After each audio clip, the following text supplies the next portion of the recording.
कृष्ण कृष्ण मुकुंद जनार्दन कृष्ण गोविंद नारायण हरे. நம்ம ஸ்ரீமத் பகவத்கீதையில் சாங்கிய யோகத்தை பார்த்துட்டே வரோம். 26 ஸ்லோகங்கள் வரைக்கும் அதில் பாஷ்யம் பார்த்துருக்கோம். 27வது ஸ்லோகத்தை பார்க்கலாம்.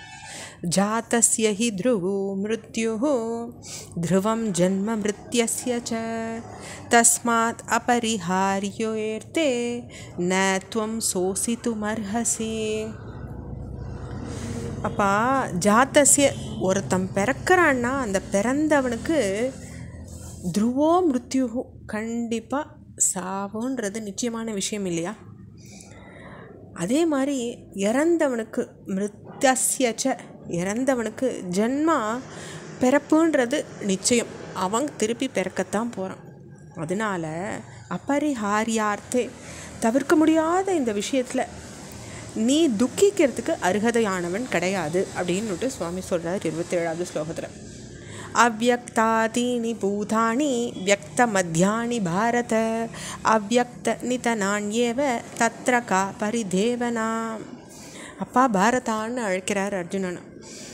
பாரதா, இந்த பொருட்கள், இந்த பூவுலகத்தில் இருக்க பொருட்கள் அவ்யக்தாதீனி, தோன்றாமையும் முதலையும், தோற்றம்ன்றது இடையாயும் தோன்றாமையே முடிவாயும் வச்சுருக்கு. அதனால அங்கே பரிதவிக்கிறதுன்றது எதுக்கு? கா பரிதேவனா.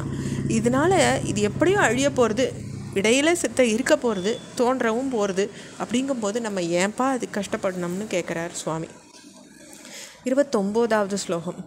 ஆச்சரியவத் பஸ்யதி கச்சிதேனம் ஆச்சரியவத் வததி ததைவ சான்யஹ ஆச்சரியவஸ்ஸைனமன்ய ஸ்ருணோதி ஸ்ருத்வாப்யேனம் வேதன சைவ கச்சேத்.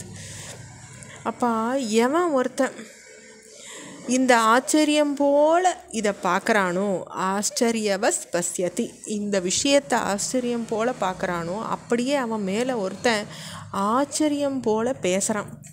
மற்றொருவன் இதை ஆச்சரியம் போல் கேட்டுக்கிறான். இந்த பிறக்கிறதையும் இறக்கிறதையும் ஆச்சரியம் இல்லாத விஷயம்னுட்டு அவனுக்கு தெரியல. அவன் ஆச்சரியத்தோடு பேசுகிறான். ஒருத்தன் கேட்டுக்கிறான், ஒருத்தன் அதை பற்றி ஆச்சரியம்னு பார்க்குறான். அதே மாதிரி கஷ்டித் ஏவ அப்படின்னு சொல்கிறார். ஸ்ருத்வாபி, இதை எவனும் கேட்டும் இதை அறிஞ்சிக்கவே இல்லை. இது நடக்க போகிற விஷயம்தான்னு எவனுமே அறிஞ்சிக்கலைங்கிறார் சுவாமி. அடுத்த 30வது ஸ்லோகம்.